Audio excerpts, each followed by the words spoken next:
Hey, welcome back, everybody. Welcome back, all the kayak anglers of the internet, as Dan would say. Dan's not with us tonight, but we've got a great show for you guys tonight. We're going to talk about Texas rigs, man. Texas and just Texas rigging, everything about it, how to fish it, how to rig it. Let me go ahead and bring our guests on. We have Tom Kaminsky and Kyler Braun. How you guys doing? Good. What's going on, guys? Man, I don't know about you guys, but I've been getting on the water a little bit. And, you know, the other day I went to this, one of my favorite lakes around here. And I love fishing brush piles and a really small Texas rig, you know, a little 1/4 ounce, big TRD. It's the Smitty rig. It's totally my style fishing. And, man, I ain't gonna lie, I whacked them. It was like, I mean, you know, it wasn't every brush pile, but there was like 3 key brush piles, and it was just, man, and it got me thinking about the show tonight. I mean, it really got me pumped up for it because that's all I threw. I mean, I threw a swim bait a little bit, I threw a rattle trap a little bit, but man, it was a Texas rig, and it was whacking them. Nothing like a good brush bite. No, there's not. That's it's like awesome. my favorite. It's my favorite way to fish it. So right. I'm gonna, Tom. Why don't you go ahead and introduce yourself to everybody and tell us who you are. Tom Kazmersky, live in Kennesaw, Georgia. So I live close to a lake that's known as the Dead Sea. The only structure we have is the brush that we sink. But love kayak fishing. Been in it for a while. Been in a boat before a kayak, actually. Converted to a kayak and loving it. But done a lot of brush fishing, a lot of Texas rig fishing in my life. It's kind of, I think a lot of us kind of cut our teeth there in the early days. It's all we really knew. We didn't have all these new and wild techniques, but looking forward to digging into it and talking about it some. Awesome, man. Awesome. Kyler, why don't you tell everyone who you are? You've been on the show before, but. Yeah. So I'm Kyler Branham. Man, I've been tournament kayak fishing for almost 10 years now. It seems like I've just been kind of grinding through every year. And you know, I'm the tournament director for Bluegrass Kayak Anglers this year, and we've just been kind of going some different areas, and like Tom said, man, like Texas rig is old school. It is old school of the old school, and you know, sometimes you just got to get back to with all the stuff that's all the new baits and technology that's out there. In terms of tackle, like sometimes you just got to go old school, and that's what I've been doing, and I've just been obsessed with it the past at least 2 years. So, you know, one of the things is me and Tom were talking about beforehand was, you know, it was one of the baits that like we cut our teeth on. It was like one of the first styles I learned, you know, and it's been, quite frankly, it's been really instrumental in my kayak fishing career for me. You know, I mean, it's like pretty much every big win I've had is the Texas rig either was the bait I was using or played a big role in filling the bags to accomplish them. And, you know, and there's no easy way you can't put Texas rig in like one basket, right? It covers so much stuff. Like, you know, me and Tom had a quick conversation about it. You can put a swim bait on it. You can put a worm on it. It can be a crawl bait. It can be a moving bait. It can be a static bait. So, Tom, why don't you go ahead and tell us what's your favorite way to fish the Texas rig? You know, because there is so many different ways. Oh, wow. Do you like to punch it? Do you like to, you know, a worm through the grass? You know, I'll tell you. Probably my favorite way of fishing a Texas rig is, I mean, I kind of let open water brush fishing with it. Hell yeah. I use a round bend. Straight shank round bend hooks, what I really prefer. A lot of the companies that used to do the hand pour worms, like out in California, we had, I think one was in Oklahoma. Don Levino had a really soft worm. Then there was like the People's worms and some of the other worms out in California that they would do these hand pours. We used to call them, it's like grape jelly. They're so soft. You don't even have to. You just barely stick the hook into the middle. So we didn't skin hook the hooks or anything like that. They were so soft that when a fish bit it, it would just collapse down and just hit them. But were these stick style worms? They made a lot of different ones. A lot of them, yeah. A lot of them were like, I personally think Robo Worm kind of took off from a lot of the People's worms and stuff like that. Robo just, had a little better marketing, grew bigger and better. Don Levino, back when he did his hand pour worms, they were probably some of my most favorite, but they look like, I don't know which Robo Worm it would be compared to that people might be familiar with. It is a straight worm though. You could get them in, 6-inch, 8-inch, 10-inch. But they were just, the big thing in brush fishing is being able to fish the brush without getting hung up and ruin your brush pile, right? Breaking off, or having to go over there and try to pop it off, whatever. That was kind of the thing. It's funny. I probably hadn't thrown a Texas rig as much as of recent in kayak fishing. And when we went with Bass Nation, we went to Possum Kingdom. I think it was not this year, but the year before. And it was me and Jamie Koza. We were out there. Jamie Koza is an old school brush fisherman too. And we started finding these, I think they were mesquite trees out off these flats. And you just see this little bushy top and tree underneath. And I was, man, this looks just like home. This is good. This could be dangerous. And like the first day of practice, obviously I'm in Texas, so I'm thinking, man, I got to throw a really big worm. So I was throwing a Magnum speed worm in this case, but I like to throw it I really like to throw it with the lightest weight I can throw, typically like a 3/16 or a quarter. And what we typically do is we get that worm and pull it up on a limb right where it felt like it was almost tongue and just sit there, and we'd call it marinating it. We'd shake it a little bit, just let it sit there, and then all of a sudden the rod just get pulled down. It's kind of like mat fishing without visibly seeing a mat, right? You flip in there and you pick up on it, and it's just going the other direction. And it was like, I was like, man, I really miss this. This is so much fun. I need to move to Texas so I can Texas rig fish more. But that's a lot of what I've done. I used to fish our local trails here. I would have 3 of them tied on, all with the same weight. I peg my weights. Oh yeah, yeah. Because I'm gonna break off at some point. Yeah, we fish night tournaments. Yeah, same weight, same hook. Yeah. We fish a lot at night tournaments, so I'd usually have a shad pattern on if the sun was out, and then of course, as soon as it got dark, I would go to like an oxblood or liver or black grape. I love black grape. That's old school color, old school technique.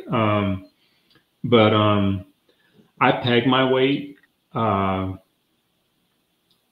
I really like when I Texas rig fish. I want to know where the worm is. I don't, especially when you're brush fishing. I don't want the weight being down here and the worm being over here in the brush. So I always peg my weight. A lot of guys I fish with, though, especially open water guys that would do it, they wouldn't peg their weights. We had a lot of guys used to use, the little plastic bead. I started back when we were throwing a hunk of lead on there, right? Now it's tungsten and it's tiny. But, we would, a lot of guys would put a bead in between the weight and their hook to protect, the knot there and stuff. I did do that. We would go to like the local, I think they're like a fabric store or something, Joann's, and buy this bag of beads of like 1,000 beads. And we'd always do that I don't know if it was really working, but we thought it protected the knot. So that's primarily, probably the most I did with it was fishing brush and timber. I have punched a lot. I know guys punch in a kayak. Hats off to them, because it's so difficult to cover water. It is so difficult to get the leverage you need. Now in a boat, I loved it, but in a kayak, it is truly a technique that just doesn't set up well for me. So Tom, I'm curious, what knot are you using for your Texas rig? Man, I use there's a lot of thoughts on knots, but I use polymer knot. I love the polymer knot. It's easy. Like I said, I mean, it works. Straight braid, or now if I'm punching straight braid. Now when I'm brush fishing, I'm a huge Seaguar fan, and I use Tatsu, and pretty much every single rod I own will be spooled with 15-pound Tatsu, and people always like where I live, there's a lot of clear water, and they're like, man, that seems like a lot, heavy line. I'm throwing 8-pound tests on a shaky head, and I'm like, I'm getting good. I'm not changing. And of course, going out to Texas in practice, I think the second day we were there on Possum Kingdom, I have no idea how much it weighed. I didn't have a scale. We got pictures of her, but she was probably 2 inches longer than my board. Ooh. It was giant. And I caught 10 on 8-pound line. Yeah, no, that was 15-pound test, and the top of one of them trees out off a flat. And Jamie was there with me, and I said, I'm glad somebody's here, because nobody ever believes this. But and your rod choice? And I'm just curious on the detail. I'm a details guy, man. Yeah, so the rods, I know they're expensive, but if I'm feeling a bait, I love an NRX. I mean, there is just nothing to me more sensitive than a G Loomis NRX. And I tell a lot of guys when they, I can't afford NRXs. I said, yeah, but if you're throwing something like a contact bait, like a worm or a jig or something like that, that's where you should invest the money in that rod. You don't need it for a crankbait, a spinnerbait, or all the other things as much, maybe. But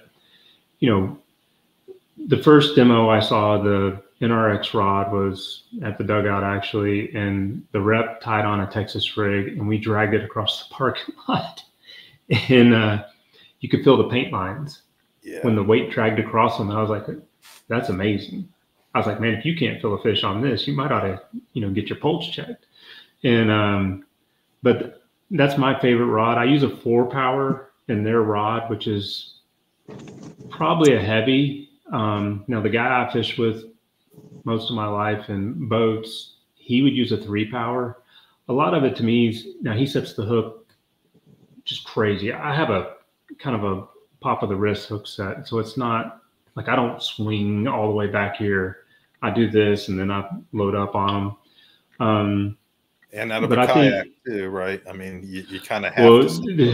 The kayak changed everything for me. I had to increase everything on my rods, because you just lose so much leverage in a kayak setting the hook. I've got a couple of 5-power rods now, for that open water.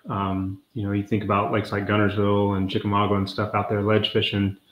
When I'm out there dragging, a Texas rig or whatever, I'll go to one of those heavier rods out there in that open water, especially, so I can, on a long cast, put the lead to them, or the tungsten, I guess he says. But, and it's funny, the shaky head era kind of came in at some point in my fishing career. And, I never really understood it. Everybody's like, oh, shaky head, shaky head, shaky head. And I'm like, what's the difference in this and a Texas rig? Oh, the worm stands up. I was like, no, it doesn't. So I've thrown it in my pool. It looks exactly the same. Yeah. I never really got the understanding of, so I never really throw a shaky head. Even on, like, if I'm throwing a spinning rod and like finesse, I'll just, I'll go down to like a 3/0 hook or even a 2/0 hook to match whatever worm it is I'm trying to throw. I throw my Ned rigs on a Texas rig on a spinning rod because I really don't like a lot of the weights that are out there, you know, and I don't like the style of the weights. I feel like I was just getting hung up all the time and stuff like that. So it's just something that's always tied on in my kayak. It was always tied on in my boat, and it's, you know, you can skip docks, you can fish open water, you can punch in grass, you can fish the scattered grass edges. I mean, it's just so many opportunities. It's like I said earlier, I think if somebody said you got one rod to take to the lake, it's going to be that Texas rig, because I know I can do a lot with it. Absolutely. I'm a Texas rig fanatic. I mean, I'm right there with you. And me and you are a lot alike in that I'll fish a lot of stuff that normally will go on Ned heads on very small Texas rigs, super small Texas rigs. And it's interesting that you said that because I was going to ask, you know, like, how small will you go? Like, you know, so how small will you go? Like, I mean, like Ned, 1/16, 1/3, you know, 32nd. Yeah, I'll go to 32nd, 16th. I mean, when I throw, like, you know, when we fish Seminole quite a bit here in Georgia and, you know, throwing speed worms and stuff like that, I know maybe it's not really thought of as a Texas rig, but it is at the end of the day, right?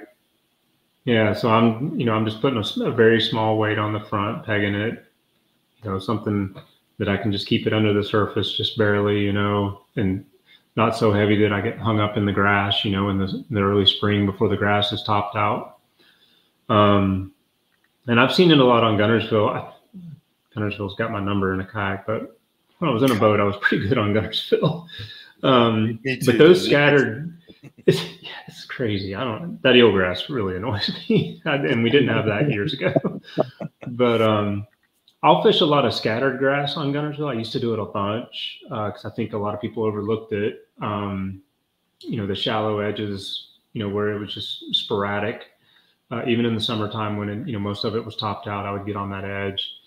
And I would go, you know, an 1/8 or a 3/16, which it's harder to feel, don't get me wrong, but, you know, if you got the right rod.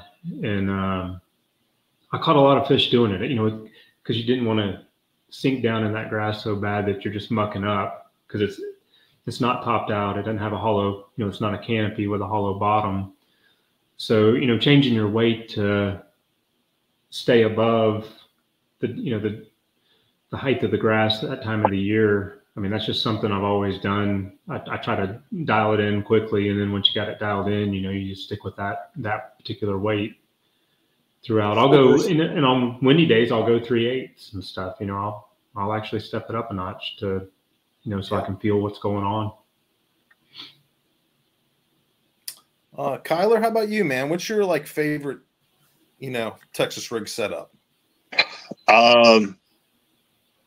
That's a loaded question. So currently my favorite, and I've actually got it set up right here, is I've got a 4/0. I don't know if you can see that, a 4/0 BKK Chimera hook, and I've just got I think this is a 1/4 ounce on there, and then my favorite bait that I have found is this Z-Man finesse worm.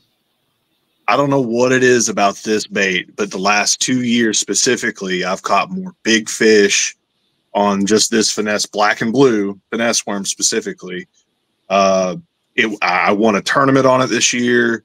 I've caught multiple big fish over, you know, 20 inches in Kentucky, which is pretty impressive, you know, around here, central Kentucky. So it's been one of those things where it has loaded up my confidence so much that it's hard to not have this specific thing rigged out, you know, no matter where I go. It doesn't matter if I'm fishing heavy grass or I'm fishing, you know, rock out here. We got a lot of rock and a lot of standing timber and a lot of brush piles and stuff here. I don't think there's a place that I've been in the last 2 years where I haven't had this specific setup.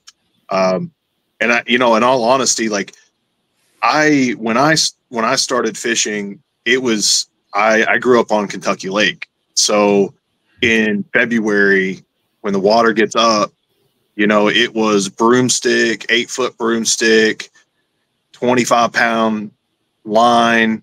You had a huge lead weight, like you said, and we'd go flip the brush, but we wouldn't be using like a small little worm here. We'd be using these big 4-inch tubes that we had found online they're just extra thick tubes. I think Smitty, I gave you a few of those, Smitty. It's just like these extra thick black and blue tubes.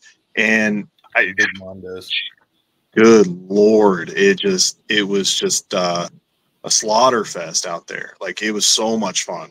So that's kind of where I had started with a Texas rig, was flipping with, the heaviest stuff imaginable. And it not until like I said, the past couple of years where I've really scaled down on that stuff. And really my scaling down, I've got to thank Ron Champion for that.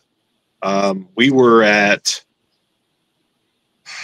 Lake Eufaula, and we were staying at the Airbnb that I think you were there, Smitty. I was talking to him outside, and man, I noticed that he had a bunch of little speed, speed crawl out there. I don't mean to, letting all the juice out, Kyler. I was like, is that all you really throw? Like, majority? And he goes, if I need a limit, this is what I'm throwing. And I was like, all right. I was like, this guy's extremely successful, and I'm going to take that advice. So that's what I started doing. And, me catching limits consistently increased tenfold. There'd be places where I've never been before, and I'd get so frustrated I wouldn't catch a limit.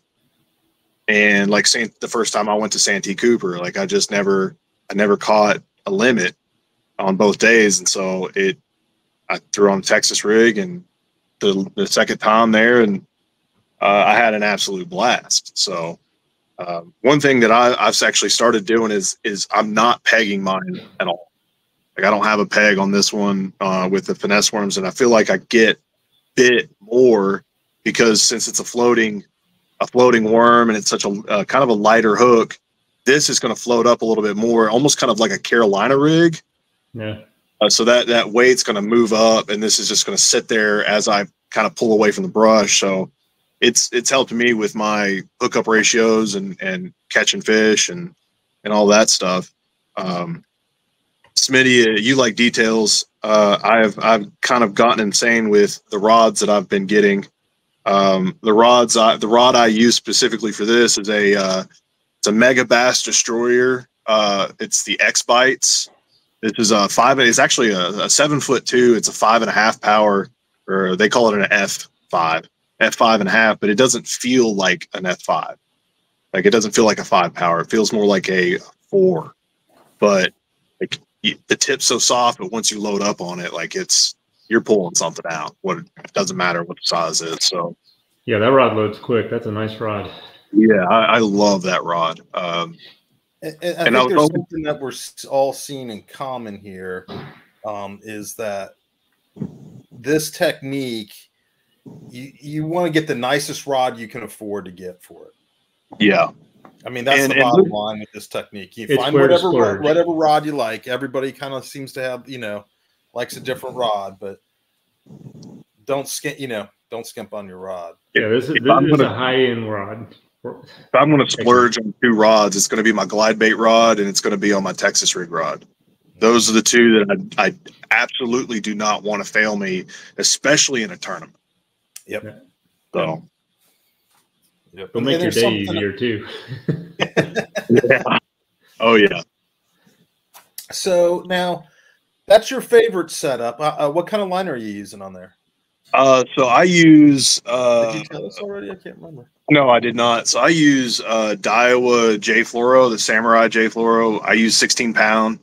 It honestly, it reminds me a lot of Sunline. It's very supple.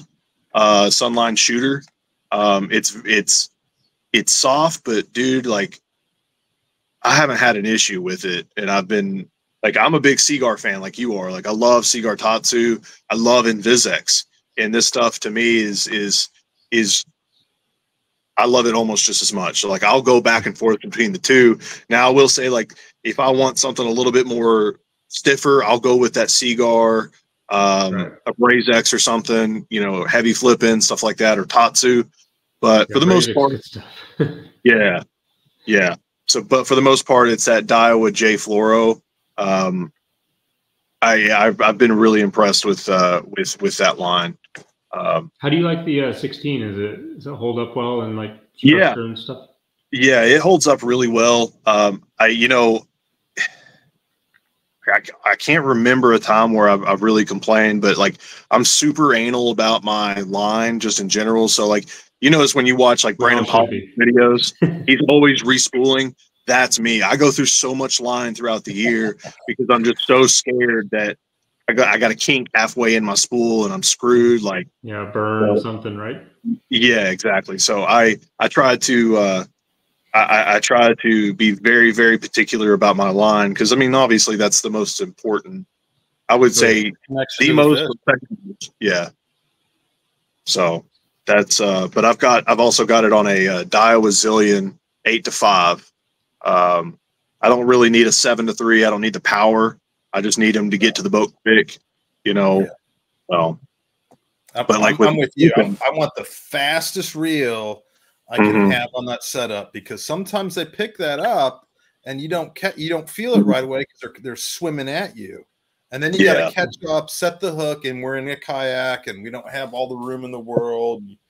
You know, I don't know about you guys, but I can't. You know, I got rods behind me. I can't like throw my rod straight behind. I don't. That's the reason why I don't have rods behind me. Yeah, my rod's lay down. Look, I'm like this, and when I reel down, as I'm reeling down, I stand up in my boat to get more leverage to try to get that fish to the boat because, I just don't want to. Yeah, keep it pinned. That's a good tip right there. That's a really good tip right there. Anyone who's listening right now, Kyler's just dropped a good tip right there. Yeah, I don't give that a shot. Yeah, yeah. I lost so much leverage in a kayak. I learned that from Adam Shepard, who's 5 foot nothing. And, you know, bless his heart. Like I love that dude to death, and he's got so much knowledge. But he's a small guy. I love Adam Shepard to death. But like he's like, man, you got to stand when you set the hook. You got to stand up. You got to get that leverage. And I started doing that, and I noticed that I'm not losing them at the boat, or they're not diving under my boat, and I'm getting either broke off under my fins or whatever. Because I've had that happen so many times too. They just that last little push to go right directly under the boat, and you're just like, shit. Yeah. So, yeah. Tom, you mentioned something about shaky heads. I'm a big shaky head guy. I tell you that what I like about the shaky head is more so for laydowns off the bank than and brush piles. I can cast at a distance because for me, if I'm not fishing something that floats like this, I have the feeling that when I drag that worm, it's just kind of skirting along the bottom, and it's not. I kind of like to have my worm up. Yeah. So if I'm going to cast at a distance, I'm going to use that shaky head. So I know it's standing up, and I can just twitch it like that. It's a good thought. I'm going to try it. Well, and the shaky head you just showed there too, it's almost like a little football jig, right? So that is the only one I ever throw. I won't throw any other. Drag that. You know, it's moving every time it hits something on either side. It's like cranking over one way, kind of cranking over the other way. That's like, yeah. You know, which one is that? This is the owner. That's the owner. Yeah, I think this is the only shaky head I throw, but it's only because that little center pin. I can get the worm on there straight. I can't see good anymore, so I need that center pin. You know what, Tom?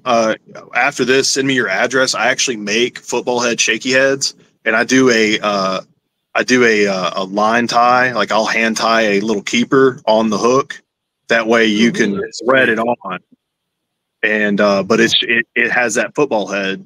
I won't use any other because I get hung up too much in the rocks if I'm using like a ball head, shaky head, or something like that.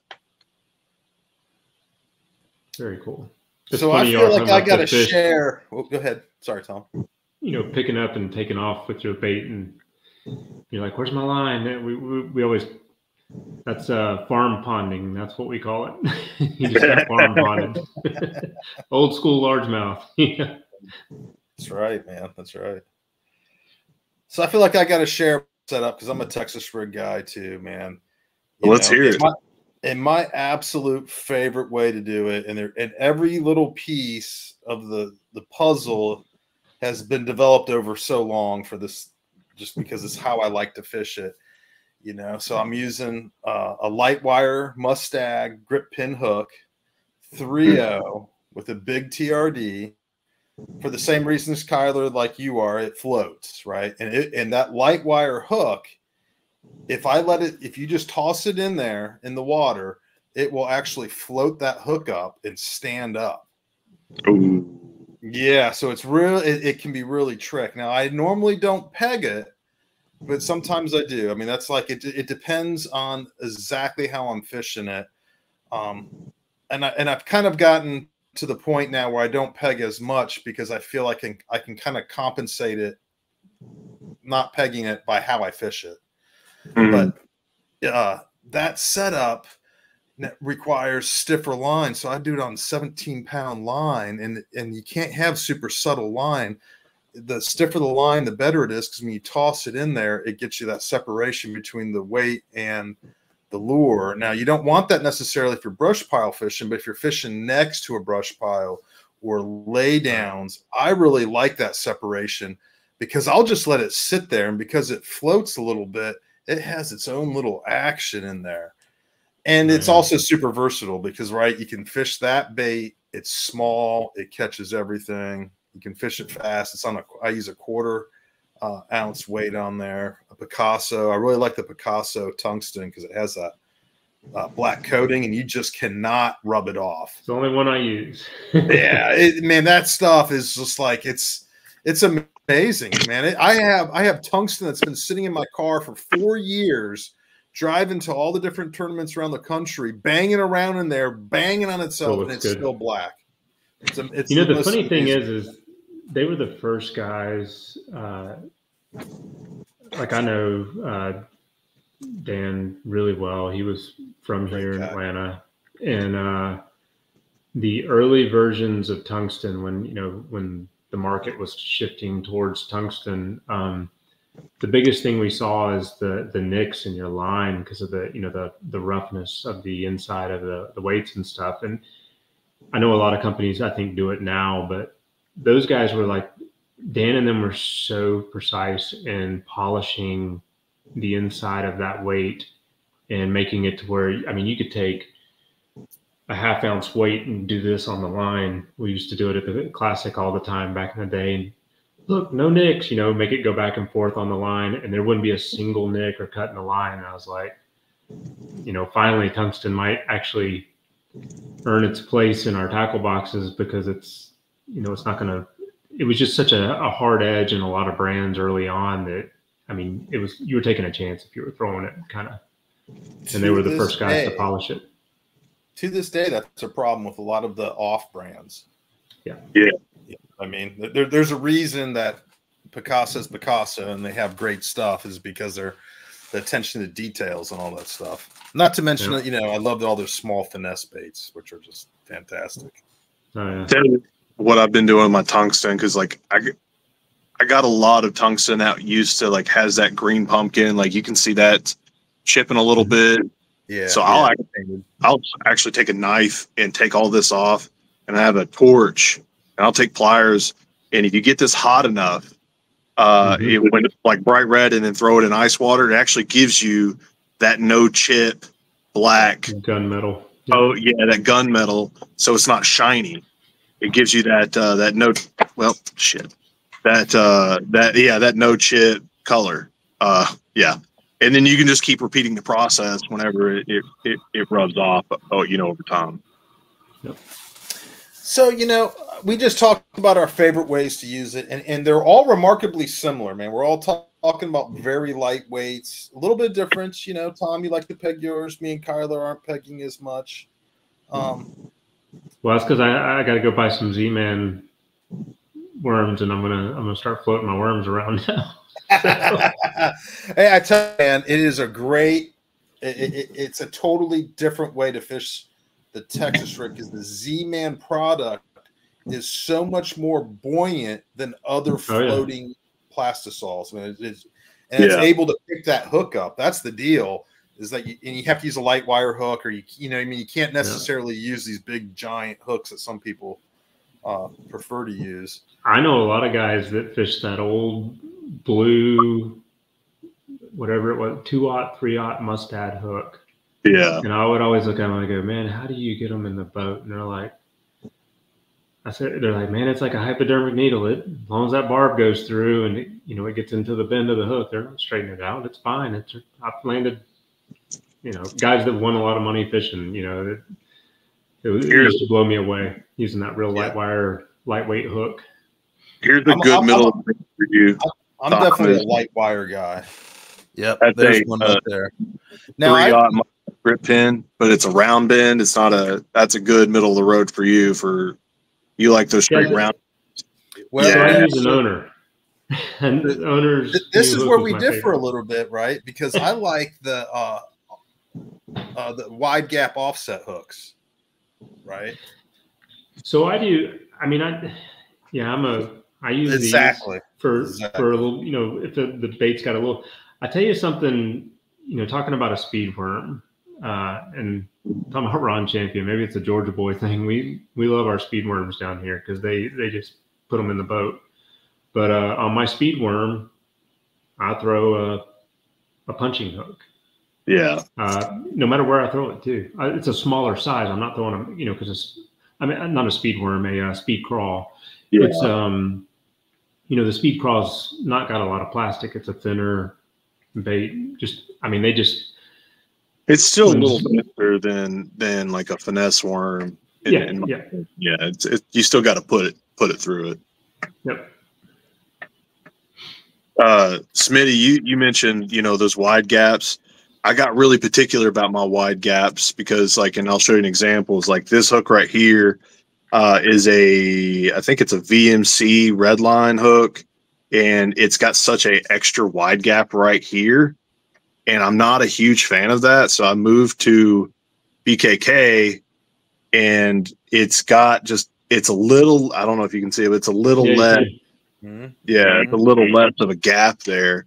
That way, people can't see is that Kyler's shown us two hooks, and one has a deeper bend to it, and the other one has a much shallower bend to it. Yeah. Is BKK, are they kind of new to the scene? Yeah, so I just started hearing about them. Yeah, so they actually specialize in heavy saltwater hooks. They just recently got into the freshwater market 2 years ago. And I'll be honest, I was kind of skeptical of their hooks, and then I had a buddy of mine send me 3 or 4 packs of their what they call the Chimeras, which is what I'm using here. And I had one on a Texas rig for months, and it didn't the point didn't fold over, it didn't dull, it was just phenomenal. And I was like, okay, that's really something they've got something really special there. Because I noticed I just got some for my glide baits. Do they make a treble hook? Yeah, they do make a treble hook. Yeah, that's what I think I just put on my glide baits, and it's impressive. I call it the grappler. Yeah, they're insane. Them and decoy hooks are always good bait. Yeah, good hook. Yeah, so that's. So what's the heaviest weight you guys used? We've all, it seems like we're all into the finesse, on the end of the Texas rig. What's the heaviest weight you guys used? I know myself, I've been in some situations on some lakes where I had to punch through some vegetation, and it was full on and an ounce just to punch through this stuff. That's not my favorite. Not my favorite way to fish. To be honest. I'd say 2 ounces. How much? 2 ounces. 2 ounces. Yeah, I'll use a 2 ounce and then a big 5/0 flipping hook. And it would be. I mean, you have to either use braid or you have to use 20-pound fluoro. When you're doing that, it's broomstick time. You're wanting to specific setup for it. It's a very specific setup for that. You can't throw it on a 7.2. It's just not going to work. No. I think the heaviest I've ever flipped probably down around Seminole. Maybe Eufaula with hyacinths. They seem to be brutal, hard to get through. And I think I've had to go like 1.5 ounces, which I thought was like terrible. Yeah. It's really not fun in a kayak. Yeah, it's tiring, man, because you have to stand up when you do it. You can't. I mean, I guess you can when you're sitting down, but if you're really having to punch through a mat, you have to stand up, and especially those hyacinth mats on Eufaula. I mean, they're not just like 2 inches thick. It's like below the water line. There's like stuff growing together. I mean, it's like you literally have to like kind of pound it through on that stuff.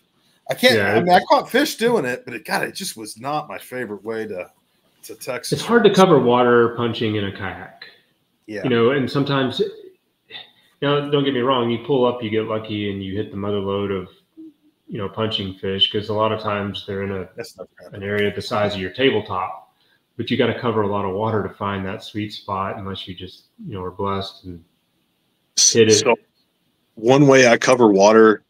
And to find fish in that sense is I take a frog, and I won't like sit there and work the frog, and I'll cast out there. I might put a couple of rattles or something in the frog, but I'll cast out there and I'll just kind of reel it across the top, and just with some pauses every now and then. If I see them, if they don't even have to explode out of the water for them. If I just see something there, I'm like, okay, you see that bump, put it down, and then punch into right where they're at. So it's not super fast, but you can still cover water doing that. No, that's definitely. It's just not like I've done that on like Gunnersville, but like in Seminole, when they get in those hyacinths, you can't throw a frog around them. You literally just got to find the right ones. That there's usually some sort of underlying reason why they're hanging around this particular group of hyacinths or whatever. But it used to be, when the hyacinths weren't really thick on Seminole, it's so easy as if you knew where hyacinths were, you were going to catch them. But now they've floated, they've moved. The hurricanes, constantly move them around, and there's a lot more available than what it used to be. Yeah, that's honestly, it's one state that I've never fished in is Florida. I fished Seminole, but I've not actually, fished Okeechobee or any play Palatka, whatever. Paris chain. I really want to, and it's always around the time where with work I can't take off to go down there in February. So yeah, well, in the kayak world, spring is so busy, right? I mean, it's like every tournament trail tries to like get all their tournaments in by April or May, and it's like, good Lord, man, my family's starting to get aggravated. Yeah, it's rough. Makes it real tough. I'd be real quick. I'd be really excited to see midsummer tough fish, like a tougher fishery, because when the Elite Series go to the Sabine, they're all just like, you got to be kidding me. We're going to the Sabine. 2-pounder is a giant. That'd be interesting to see in the kayak world, to see what how people would fare in those events. Now, yeah, we had one this year. Where at? Not a national, but Steve-O put a Georgia Bass Nation on Lake Russell, and he kind of came to me the year before and he said, "What do we do in the summertime?" I was like, "Go somewhere where nobody's at. Go somewhere like here. I mean, we have pleasure boaters, like I'm guessing everywhere does, but Lake Russell is a lake with a 500-foot DNR buffer all the way around the lake. So there's no houses on the lake. There's no docks. The only way you get your boat there is either you dock it at a marina or you trailer it. But we went there this year in the summer. The measurements were, it was one of those days where if you're that guy that knows how to get that extra 1/4 inch out of your fish, it meant something, because it was a ton of 16 to 17 3/4 inch fish, and everybody was catching them. The fish actually bit pretty good. I think most of the field had limits, and the pleasure boaters weren't bad. And I mean, it was dead of summer. I was like, because we always talk about the summer, and it's like, do we go to a river where there's no pleasure boats. And I'm like, well, the Rivers Post Challenge is too in the summer, but yeah, we went there. It's a big lake too. I think I don't remember what was there. Was it a Bassmaster event that was there, a kayak series, like one of the national series? I think was there like 2 years prior. I have no idea. A few years prior, I might have been. Yeah, I can't remember, but it's a pretty. It kind of sets up for the summertime kayak lake because you don't have jet skis buzzing you. I mean, there is boat traffic, but it's not bad. It's not like Lanier or our lakes around here. You got to take a Dramamine before you go out. That's always the problem with the summertime. You have to pick certain lakes to have them on because no matter where you're going to have it, there's going to be traffic. But you pick the lakes that have 10 million jet skis on them, and that's just it's not going to be a good time. I don't know why jet skiers just can't get it through their head not to come near you when you're fishing. I just don't understand. It's like a magnet. You're in a kayak and you're fishing, man, and there's 3 jet skiers. 2 of them are like within 10 feet of you. I'm like, we're a tourist attraction to them.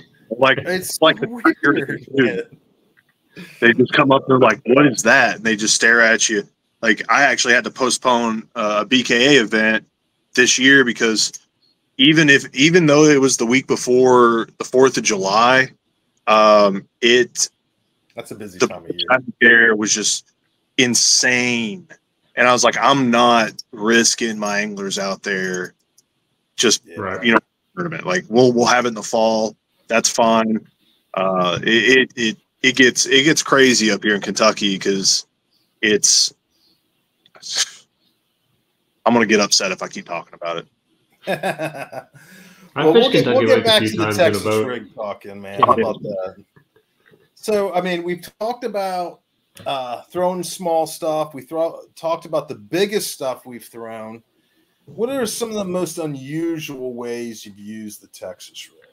Like I know for me, I've used it in a quick pinch, throwing swim baits on it, and then was like, well, that worked really good, and have kind of kept doing that in certain situations, such as like Seminole when the grass is like 1 inch from the top of the surface, and there's those little channels that run through it, right? So I love to, I'll Texas rig a smaller swim bait, right? Something that's like 3 to 4 inches, maybe 5. And then I can burn it through the grass, and it'll be subsurface in the water, but it'll make it through the grass without snagging too much. So for me, that's like kind of like one of the more unusual ways I would use it. Tom? We used to do it a lot here. I mean, Georgia and the Carolina borders, we have, all these herring lakes now, right? So throwing, little, 2.8, 3.5 Kitex and stuff on our lakes pretty much year round is very productive. The early days, we didn't have all these, tungsten ball heads and stuff.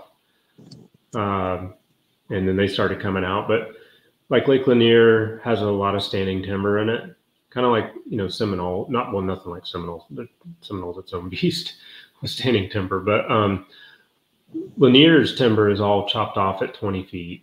And then there's tons of brush piles and stuff like that. And a lot of us started taking, just the unpainted tungsten heads and putting it on a small EWG Gamma or whatever, especially like the G Finesse style and stuff like that.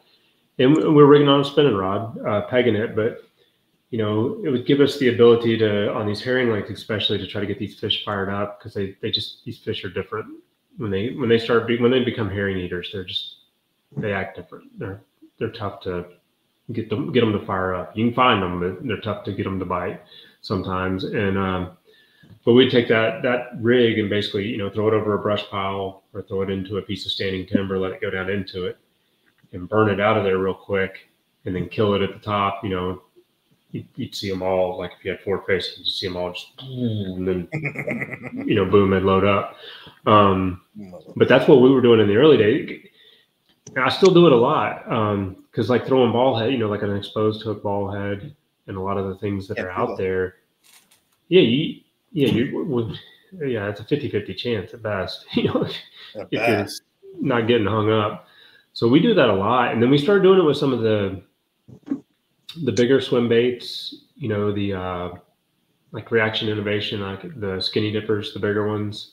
Mhm. I do it at Gunnersville a lot. Like I'll even put on like a 3/4 ounce tungsten. I'll do it at Chick too, and get on those high spot humps and sling it out there after they've had a spoon or a crankbait or a fish head spin drug over their head a million times, and I'll just swim that swim bait basically on the bottom, dragging it almost, popping it up and just doing different stuff, figuring out what they want to do. But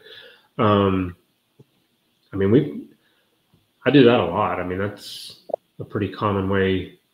I don't really think of it as, I guess, a Texas rig when I'm doing it, but for all intents and purposes, it is. It's amazing how many times it is a Texas rig set up. Like you made it. All comes back. All comes back to the Texas rig. Kyler, how about you, man? What's like one of the more unusual ways you've used the Texas rig? Well, I'm trying to look for it real quick. I'll be honest with you guys. My weirdness comes in the form of the bait itself, and not so much the like throwing like a swim bait on a Texas rig. It really dives into the bait itself, and I've got a couple examples here, and one of these might be a secret of mine, and I don't mind sharing it. But juice. Oh yeah. So I've really gotten into creature baits, but it's the colors of creature baits and the size of them. So like this right here is a rock hog. It's a Megabass rock hog. It's 3 inches long, but it looks kind of like a shad. It's got flappers on the end. Like it's kind of same presentation. All kinds of things. Yeah. It's just got like it almost looks like a catfish almost with those little whiskers. Yeah. No, it's something weird, and I've had quite a bit of success on mainly on a free rig, which is a modified Texas rig, really. Yeah. Using those, and we can probably get into a free rig later if you want, but that, and then I've really gotten into depths, soft plastics. This is the bar boot crawl. That thing has so much action with very little movement to it. And what I like to do with this is it's got this little third appendage in there, and I'll take a little glass 4mm bead thing, and there's a little insert that you can do that's in here, and I'll shove that in there, and I'll Texas rig that. Plus it's got these ribs that kind of move the water a little bit. And you don't have to move this hardly at all for it to get the attention, And it's got that little blast bead in there, and it's, man, I've crushed them on that. The last thing, let me see the last thing that I've done is I've taken a flashy swimmer like that, and I'll do a stick bait. This is the Depth Slender Scat. I'll do like a modified version of that, or I'll do like you said, you use like a 3/0. I might use like a 3 or a 2/0 on that to give as much action as I possibly can because the bait's so soft. And I work this extremely slow.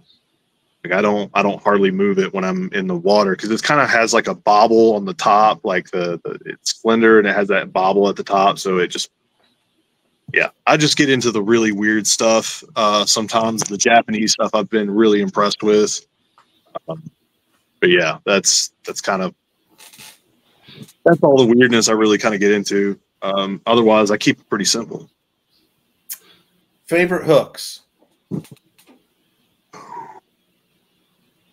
I mean, I know what mine is. Mine's a Mustad, grip pin, light wire. I mean, they stopped making the small ones, and when I heard that, I went out and bought like 2 different places I could find online out of all their small ones, and I just stockpiled them.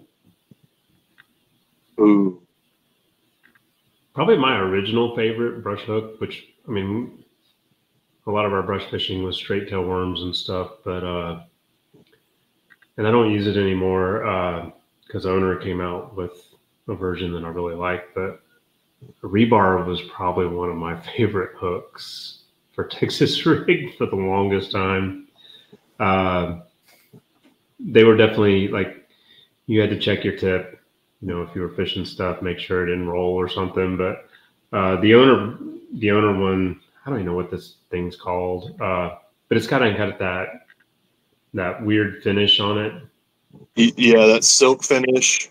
Yeah, and I tell you, you know, maybe it doesn't matter. I don't know, but like the G finesse and that, I really, really like that finish. I mean, it's a confidence thing, maybe. I don't know. I think those finishes do matter. I think they help keep that razor sharpness, you know, because hooks nowadays, I mean, they're just like a good quality hook just seems to be so much sharper than they used to be. Yeah. Well, and you know, I feel like, you know, those times when, you know, the bite comes at the most inopportune time when, you know, you're at the top of your thing and you end up setting you're just doing that short hook set and stuff like that. Any advantage you can have in that scenario to get that barb, you know, penetrated through there. That's also why I try to use light wire, especially if I'm smallmouth fishing. Their mouths to me are, you know, they're more meaty than a largemouth in a spot to me. So trying to get a hook that'll just, I think of it as like a hypodermic needle. I just want it to just slip through there and lock in. You know, their mouths are, I don't know. To me, a smallmouth's mouth is just a lot more muscle and, you know, meat around the mouth area. You know, largemouth's kind of paper thin. It's almost like a step above a crappie's mouth. Kyler, how about you, man? It'd probably be easier to tell you the hooks that I don't really care for. Pretty much everything owner makes, I love it, with the exception of one, and that's the cutter tips, where it's like really. Yeah. I don't like that either. I'm not a huge fan of those, and I'm not a huge fan of the Trocar hooks. Nope. So anything with a needle point, but if I had the pick of the litter, I would probably go with either, a Gamakatsu, or I would probably go with a BKK. Those two to me have such a wide range of different Texas rig specific hooks. There's some that I only use for this specific bait, you know, or whatever. So like I try to keep my mind open when it comes to hooks, so it's easier for me to just tell you what I don't like. So you use more than one, like unlike me, who gets so fixated when I find one I like that I like just buy them all. Yeah, you're more fluid. You know, sounds like. Yeah, because I don't want to. I hate to be. There's certain things that I'm extremely brand specific on. You know, I'm very, very picky. Like my rods, like when I got a hold of my first Megabass Destroyer rod, I was like, yeah, I'm not going back to anything else. Like I'll go for a G Loomis. I've got GLXs. I've got an old school, the Cinco GLX, the old school with the titanium eye. Yeah. Those were not my favorite rods from G Loomis. I did not like those titanium eyes. Yeah, I like them. I had a buddy of mine he freaked me out with it. He's like, oh man, you got one of those rods. He took the eye, just bent it all the way down.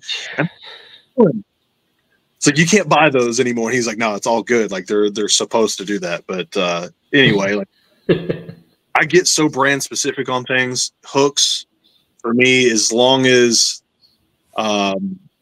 they stay sharp, I'm pretty open. I agree. My hooks are like I don't know if I could ever just stand behind one brand of hook. There's a lot that I like. I agree with you though on the Tokar, the cutting point type hooks, especially around rock. Good Lord, those tips will roll so quick. I mean, you can. I mean, it's crazy. They do not. I mean, they're sharp as a. They're impressive out of the pack, but literally like a couple of cast in, and I feel it, and I'm like, I mean, it won't even scrape your fingernail. You know, I still do that old. It's that durability, right? I mean, yeah. But however they're making that point, it just seems like the hooks that are honed, you know, the round, the spear point, or they're way stronger. The point strength seems to be stronger. I'm sure there's a study out there, but in my experience, whatever the study says, those are the best. Yeah, they hold up the longest. Yeah, and I'll be honest, like if I hold up 2 flipping hooks here, the only difference between the two is the bait keeper. In all reality, now there's different sizes, but like this one is a Berkeley Fusion, and it's got a wire. I like those. Yep. Yeah, and then it's got the little shrink wrap around it. Well, the owner is string tied with a piece of monofilament as the keeper, and it's a little bit more flexible. So it's really just kind of preference when it comes to, 2 hooks like that. Well, it's not even real preference. It's just kind of like, okay, I know both of these are going to work just as well as one of them. So if I'm in a pinch and it's Friday night and I'm like, shit, I left my flipping hooks at home. I got to run to the store. At least I know that these 2 are relatively the same and they're going to work just as fine. Right. Why are you so specific on your hooks? Me? Yeah, I want to know. Because it took me a long time to find a light wire hook that was worth a crap. Because I am throwing nothing but light wire hooks now. Yeah. I in my tackle box, I do have 3/0 and 4/0 and maybe one more bigger than that of the regular hooks, but I never put them on because in the kayak we lose so much leverage, right? So, and I just, and how I set the hook, I mean, I'm not the guy who's slamming them, man. I'm more of like the wrist shot, and then I keep pressure on them. Yeah, and I have to get them on that wrist shot. I have to get the penetration on that wrist shot because I'm not going to get it after that. I'm not going to sit there and slam them a couple times because that's how you lose a fish, right? Because you let off and then you give them some slack and then they turn and then you rip the hook right out of, But anyway, and so once I found it, and I'm using the offset worm hook, right? Like I almost never use a flipping hook, and there's really no reason why. I have so much confidence in that worm hook that I feel like once I get them on it, that they're just not coming off. Yeah. And that goes to so much stuff in fishing, man. It's like confidence. People always ask me, like, what's the best technique for this or that, and then, my response anymore is just like, man, what do you have the most confidence in that situation? It doesn't matter what I think.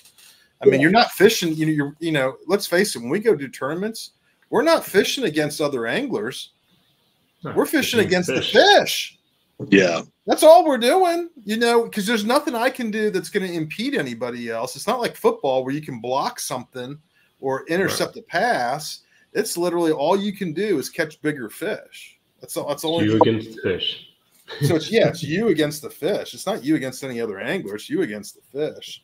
So once you have that confidence, man, it's just go all in. If you got confidence crankbaiting in the middle of summer, hell yeah. I mean, go for it, You could be throwing the best bait on that given day. This is something I've just always believed in. Like, it could be the best bait that the fish, that's the bait they want. But if you don't have confidence in it, you're not going to fish it correctly. You're not going to, you're probably going to have missed opportunities because of the lack of confidence, even though the bites may happen, or whatever it may present itself, but your lack of because I know, like, sometimes when I'm fishing something and I have to sit there and tell myself, and I was like, man, I just don't believe in this. It wouldn't matter if a 10-pounder came up and, gut hooked himself. I'd probably miss it right now. And I have to go back to I got to fish my strengths, my confidence, things that I may not catch a fish, but at least in my mind, I'll be strong all day so that if the bites do happen, I produce them. Yeah. It's a big thing. That's how I am. The mind game in fishing is almost as dangerous as, the mind game in golf. I mean, you go out there and play a great front nine and then the back nine. It's like, what happened to that guy? Where'd he go? Do you think the mind games play effect with you from one angler to another? Yeah, somebody watching a guy catch fish and they're not. Oh God, that's it. I don't care who you are. We're all human, right? I mean, yeah. It doesn't matter how strong your mind is. Watching a guy just sit there and bow up is like, it's heart-wrenching. Sometimes, especially if you're having a tough day, a really tough day. Right. And it's even worse if it's like on a technique that you're not comfortable with, right? Like for me, it's a chatterbait. I catch fish with them, but man, I just don't have any confidence like in a tournament situation to throw the crankbait. And it's not that I haven't done it and haven't fished them in a tournament, but it's like it's the last thing I want to do. I think I'm like the chatterbait retard. I don't understand it because I was like, I'm a huge spinnerbait guy. Like I love a spinnerbait, and to me, they're not that much. They're different, but the concept's still the same to me. I feel like I should be able to go, and I'm the guy that'll take a spinnerbait in the kayak, and I'll start popping blades off and putting on the blades, for the conditions I see. And the chatterbait's so much simpler than that, for all intents and purposes. And I mean, I've caught fish on it, like you said, but you listen to these tournaments, these guys up there, standing on stage so many times. Jordan Marshall. I was just going down Jordan's, chatterbait guru, I think. So he says, I just covered water and threw a chatterbait all day. And it's just like, God, dude. We have them here, man. I do think that, obviously the river events, the chatterbait, it is about putting that bait in front of making those 1,000 casts or whatever and putting it in front of them. So it does help, but it's like, on Guntersville, when Bass was there, one of the guys I fished with a lot, Jeremy Meadows here in Georgia, we're out there talking in practice, got our phones in our ear, and he's like, there he is. And I'm like, I caught like 3 or 4 fish. I was pissed. And he's like, you got to tie on that chatterwagon. And I'm like, God, you quit saying that word, man. You're killing me. Yeah, it's just one of those baits for me. I don't know. Yeah. But it's you fish your strengths, and all our strengths are fishing a Texas rig in certain conditions at the very least. Yes. I mean, I always fall back to it. Always have 1 or 2 tied on. Always.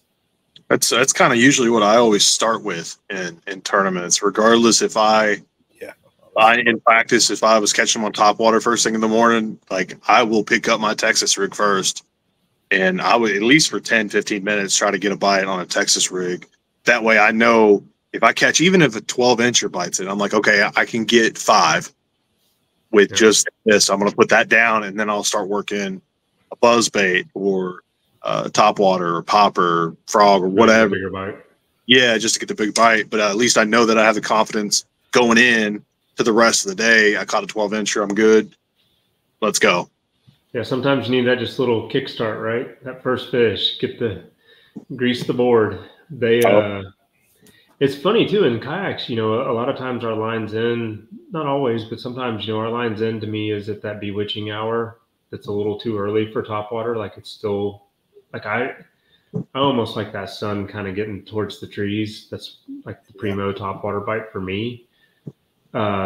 So I a lot of times I'll sling a Texas rig around like a June bug, a darker color, a black and blue, or something, even the old red shad, and sling it around for that first 15 minutes, like you're saying. And I mean, even though sometimes I'm thinking, well, if I get a couple of bites, it's just one fish closer to a limit. But there's been quite a few times doing that. I've caught a 20 or a 19 and a half. I mean, it's the beauty is the Texas rig doesn't discriminate. And the hookup ratio for me is probably one of the highest confident hookup ratios of any bait I throw. I mean, if I stick a fish on a Texas rig and it comes off, I'm a little dumbfounded. Yeah. I ain't gonna lie, man. You get out on there at just before the sun has any rays on the water, and you have a rocky point. Man, I am throwing a Texas rig worm out in that point, and I'm just gonna give it. I'm gonna give it a couple little snaps, like it's a little dead bait fish kind of darting around on the bottom. Oh, you got to keep them honest. Oh God, because you know this. That's yeah. I mean, that gets me excited just thinking about like the different times. You know, Lake Norman. I mean, just all these upland reservoirs down south. We get those nice rocky points on them. Oh yeah. Tennessee's got them. The Carolinas. I haven't fished many lakes in Kentucky. I've been on Kentucky Lake. That's it, and that was before the carp. So it's coming back. It's coming back. Kentucky Lake's definitely coming back. It seems like it's gotten way better. The smallmouth fish at Kentucky Lake is insane right now. I love smallmouth.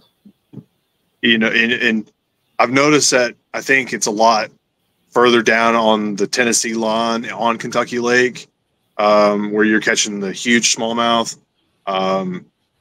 But dude, like there's still like giants in there, when they move up into the brush piles, because now they're starting to pay attention. At least the Corps engineers are kind of starting to pay attention to how the bass are spawning.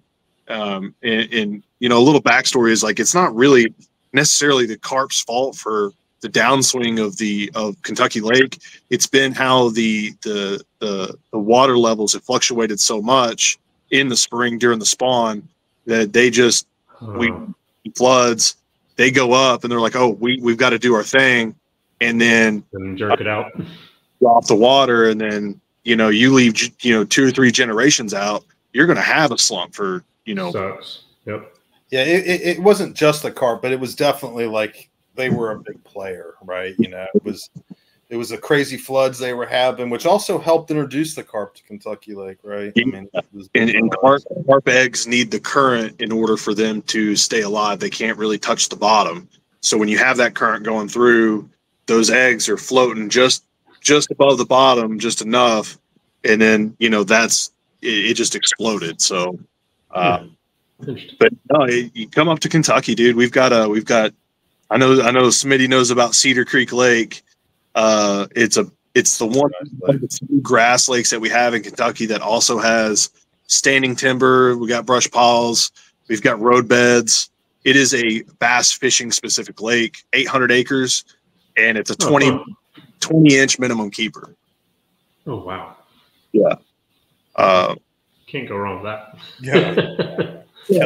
Killer lake. Love fishing that lake. You can throw big baits there. That's one of the things I like, man. I have confidence throwing giant baits on that lake because it's like that's fun. They do not mind. They used to stop. That was the one thing I saw in Texas. You could throw a big bait and they didn't care. They eat it. They loved it. Here, well, go ahead. Go ahead, Kyle. Saying here, most of the lakes, they get kind of skittish on the bigger glides. You've got to really kind of work it, or push them off for those glides. But like Cedar, Kentucky Lake, they love it. Yeah, they don't shy away at Cedar. They're like, ooh, it's big. Ooh. Yeah. Let me go see if I can smash that. Yeah. Well, guys, we've talked about Texas Rigs here for about a little over an hour, man. I wanted to give you guys a chance to thank your sponsors or anyone else who makes fishing easy for you. Tom, you want to start? Well, the one that makes fishing easy for me is my wife. Let me get out and do it as much as I do get to go. Sponsor wise, Dugout Bait and Tackle is kind of the shop I grew up in as a kid and still means a lot to me today. The owners there, I've known them my whole life. It's kind of my home place. It's where I want to be. Thank you. And I'd really like you said, I'd like to thank my wife because, again, like it's not easy on family when we're gone, from Tuesday to Sunday on the Hobie events and stuff. And I just greatly appreciate it because we got 3 dogs. It's a lot for her to, go to work and teach and then come home to 3 dogs. Like I'm extremely lucky and grateful for her to allow me to be supportive in me doing all this stuff. But strictly sail and kayak, like Brian's been like a brother to me. He's helping me out in so many different ways and supported me and supported BKA. And, I greatly appreciate everything that Brian Pacey does over at Strictly Sail. Oh, I had a brain fart there. Tackle Trap. Yeah, Tackle Trap, dude. They just got up into New York a couple of years ago. They got bought out. They were in Alabama, but now they're up in New York, and they still have the same great stuff. That's where I've gotten my Mega Bass gear, my dial with reels. Like, they've really kind of hooked me up and helped me out, and it's when you have the right gear, you don't have to think about anything else, and so that's been a tremendous help for me.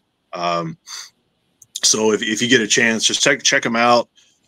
We've got a lot of great stuff. We're getting in more stuff. We're trying to study, see what crazy baits are out there, see what people are buying, what people want to have. So we're really methodical in trying to figure out what people want to actually have in a online shop. It's a local business, so yeah, I greatly fuzzy dice. Fuzzy dice. Yeah, I've been on them about the fuzzy dice. It's crazy, man. I don't get it. They're selling out of the depth Sakamata shads, but they're the only local shop that I can find that has them on a regular basis. They're not like sold out constantly. So, yeah, so that's a kind of a confidence thing for me. But, and then I have a side business, Apex Angler Solutions. I build websites specifically for outdoors companies, small businesses. If you want an angler website, angler profile, I can help you out with that. I built Smitty's angler profile. I built the tackle traps. I've built the Tennessee Bass Nation kayak series, the Georgia Bass Nation kayak website. So, I just try to take my expertise in fishing and try to apply that to what you're wanting to do. And I do it at a reasonable price. Like, I'm not trying to scam anybody. I'm not trying to, we all are struggling with money at some end. And the last thing that I want to do is penny pinch somebody out to where it's not worth it for them. So, I just try to help everybody out as much as I can. So, but yeah, if you're interested in a site, or if you know anybody who has a business, just send them my way. I'd greatly appreciate it. Even if they don't end up using my business, that's perfectly fine. I always like meeting new people. For the anglers out there too, who are trying to make a name for themselves, having a professional looking website can go a long ways. Oh yeah. It's impressions sometimes, right? Yeah. Oh, absolutely. Absolutely. And it's a good way to have a landing pad, so people can see where your social media is and whatever else you have going on. Well, so I highly recommend anybody who's thinking about that, get a hold of Kyler. Appreciate it. Where can they get a hold of you, Kyler? How can they get a hold of you for that? I'm on. You can add me on Facebook. I don't have like a Apex Anglers page or anything like that specifically. I'm still working on mine, just because I've been so busy with managing a lot of other stuff. It's kind of like I want to make sure that my customers are taken care of before I focus on my own website. But you can add me on Facebook. I'm KylerB.fishing on Instagram. You can just message me any of those. I think I have my phone number and email. You can email me at Kyler@apexanglersolutions.com. I can create you a logo. We can get you whatever you want, whatever you need. Like, it's not a problem. And if I can't do it, I'll recommend you to somebody who can, and they do a great job, video editing, all that stuff. I've got some pretty good connections with all that. So. Awesome. Well, guys, thanks a lot for coming on and talking about the Texas rig, and I hopefully the listeners picked up some really good tips. I think we dropped some juice tonight. We'll see everyone next week. Yeah. Sounds good. Thanks for having me.